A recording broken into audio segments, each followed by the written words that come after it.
और जिस समय रावण आया, हनुमान जी महाराज पत्तों में छुपे हुए हैं और रावणो राघवेशासु मरणम में कथम भवेत् सीतार्थमपि नायाति रामः किम कारणम भवेत्। आज रावण कह रहा है सीता जी से कि आप किस प्रकार से रामचंद्र जी के हाथ में, आप रामचंद्र के हाथ कैसे चली जाओगी? वो तो जल्दी से जल्दी मेरे हाथों से मरने वाला है और तुम मुझे अपना लो, अच्छी रहोगी। न जाने क्या कारण है कि अब तक सीता जी तो सोच रही है कि राम नहीं आए और रावण सोच रहा है कि मैंने क्यों नहीं तुमको मारा है, या तो मैं आपको मार देता, जबरदस्ती कर नहीं सकता क्योंकि मुझे श्राप है। और बहुविधि खल सीते ही समझावा, ये दोस्त बहुत प्रकार से सीता जी को समझाता है, डराता है, धमकाता है और हर बार कहता है कि तुम मेरी तरफ निहारो, मेरी तरफ देखो, लेकिन सीता जी उसकी तरफ देखती भी नहीं। सीता जी तो एक तिनके की ओट से कहती है, बस तिनके का सहारा लेकर के, तृणधरी ओट कहते वे देही,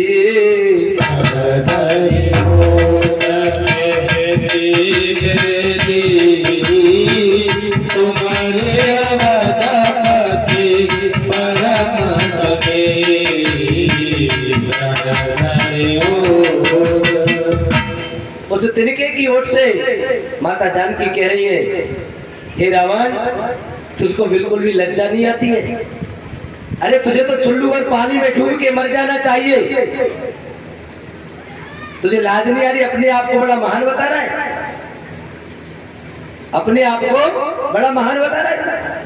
तू है क्या चीज जिसके एक बाण से मारीच 100 योजन दूर आकर के गिरा था, उस बाण की सुध नहीं है। और तुझे शायद पता नहीं है उनके बाण का खलस सुध नहीं, रघुवीर बाण की माता ने यही आदेश, यहीं पर उसको सचेत कर दिया रावण को कि शायद तुझे पता नहीं है कि हाँ राम जी का बाण आ चुका है। जैसे जयंत के पीछे बाण लगा था, तेरे पीछे भी बाण लगा दिया है, बाण आ गया तेरे पास, शायद तुझे भी खबर नहीं है। सीता जी को आभास हो गया और उससे कहने लगी, अगर तुझे मारना ही है तो एक बार चंद्रहास हर ममतर परिताप, अगर तू ऐसा ही करना चाहता है तो अपना चंद्रहास निकाल और मेरी गर्दन काट दे, मुझे मार दे। मेरा जो परिताप है, मेरा जो मेरे अंदर जो ज्वाला जल रही है विरह की, कम से कम वो कम हो जाएगी, वो खत्म हो जाएगी। आज रावण कई प्रकार के प्रलोभन दे रहा है, रत्न आभूषण दे रहा है कि मैं तुझको ये दूंगा, सोने की लंका में रहेगी, मंदोदरी जैसी रानियां तो इनके ऊपर तू पटरानी रहेगी, ये तेरी नौकरानी बनकर के रहेंगी, लेकिन तू मेरे साथ। आज सीता जी उसको किसी भी प्रकार से कोई भाव नहीं दे रही है। और जैसे उसने देखा रावण ने कि सीता तो अब बहुत ज्यादा मुझे अपमानित कर रही है, तब उसने अपना खड्ग निकाल करके उसकी तरफ मारने के लिए दौड़ा, तो मैं तनया मंदोदरी ने उसका हाथ पकड़ लिया और कहा कि एक स्त्री पर आपको इस प्रकार से रात में हाथ उठाते हुए आपको शोभा नहीं देता, एक वीर को शोभा नहीं देता, ये बहुत गलत है। आप स्त्री को उठा के लाए कोई बात नहीं, लेकिन स्त्री पर हाथ उठाओगे ये गलत है। आज मंदोदरी ने रावण को बहुत प्रकार से समझाया और श्याम सरोज दाम सम सुंदर और प्रभु भुज कर सम दशक अंदर। सीता जी कहने लगी कि हे दशग्रीव, हे रावण, तुझे प्रभु जी की भुजाओं के बल का पता नहीं है, उनके जो भुजाएं हैं वो भले कमल की तरह से है, लेकिन उनकी भुजाएं इतनी शोभायमान है जैसे हाथी की सूंड, बलिष्ठ है, ताकतवर है। सो भुज कंठ के तवासी घोरा और सुन सटका से प्रमाण पर मोरा। हे दुष्ट, हे मूर्ख, तू क्या समझ रहा है? वो राम जो मेरे प्राण है, और जब तक इस घट में प्राण है उनका कुछ नहीं बिगड़ सकता, और जब तक उनका कुछ नहीं बिगड़ेगा तब तक मेरा भी कुछ नहीं बिगड़ सकता।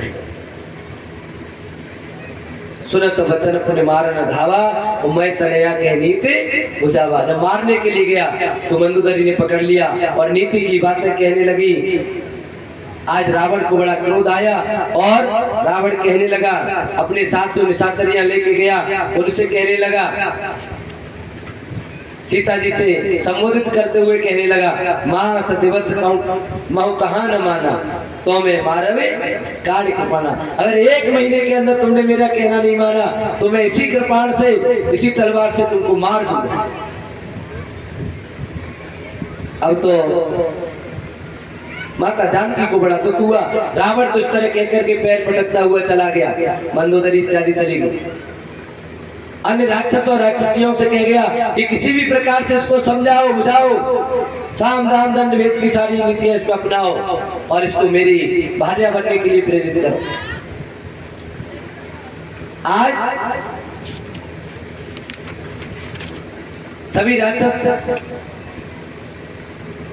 समूह मिलकर के सीता जी को डराने के लिए आता है, लेकिन उनमें एक राक्षसी है, विभीषण की पुत्री है त्रिजटा। त्रिजटा नाम राक्षसी का, त्रिजटा नाम राक्षसी का, राम चरण रथ निपुण विवेका, राम चरण रथ निपुण विवेका, त्रिजटा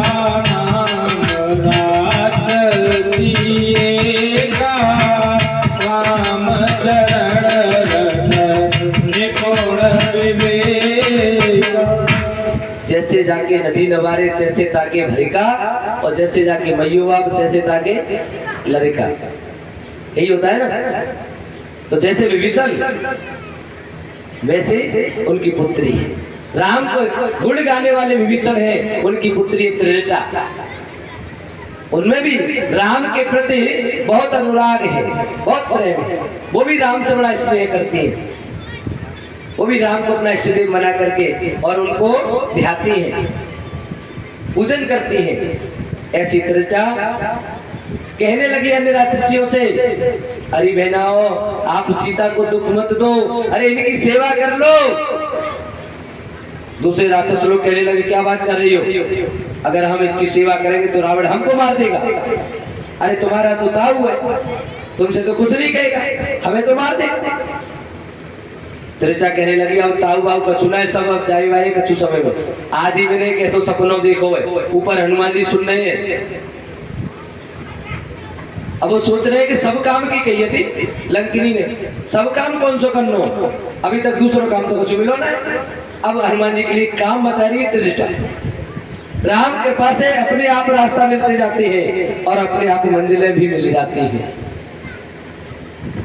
रास्ते अपने आप मिल रहे हैं। अब हनुमान जी के लिए दूसरा काम आ रहा है। क्या काम? तो त्रिजटा कह रही है, मैंने सपना देखा है और उस सपने में क्या देखा, यही विधि सो दक्षिण दिश जाई और लंका मनो विभीषण पाई। रावण का तो काला मुंह कर दिया, 20 भुजाएं कट गई हैं, 10 शीश कट गए हैं, मरा हुआ रणभूमि में पड़ा हुआ है, मरणासन्न है। और विभीषण को यहाँ का लंका का राज दे दिया है। नगर फिरी रघुवीर दुहाई और तब प्रभु सीता बोले पठाई। तब सीता जी को राम जी ने अपने पास बुला लिया है और ये सपना में कहूं पुकारी, हो ये सत्य गए दिन चारी। एक बानर आया है, उसने पूरी लंका जला दी। हनुमान जी सोचने लगे, बानर तो हम ही आए और लंका वही जली ना है, मतलब जे काम बाकी है अब लंका तो वही जलानी पड़ेगी, और जाने काम बताए तो दूसरा, लंका तो जलेगी।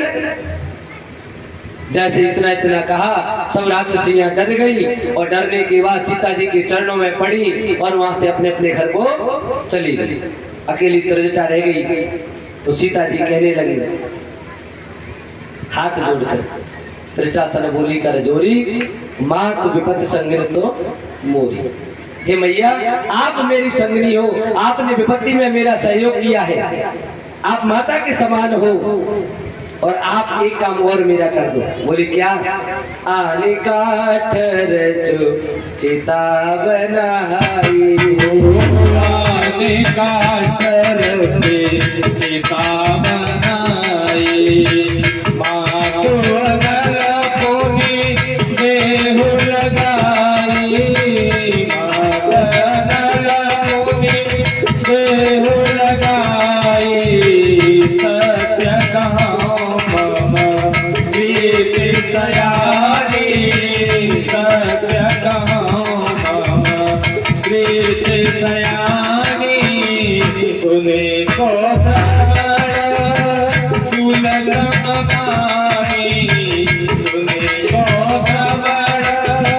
सुलग समानी, सत्य प्रीति सयानी, सुने को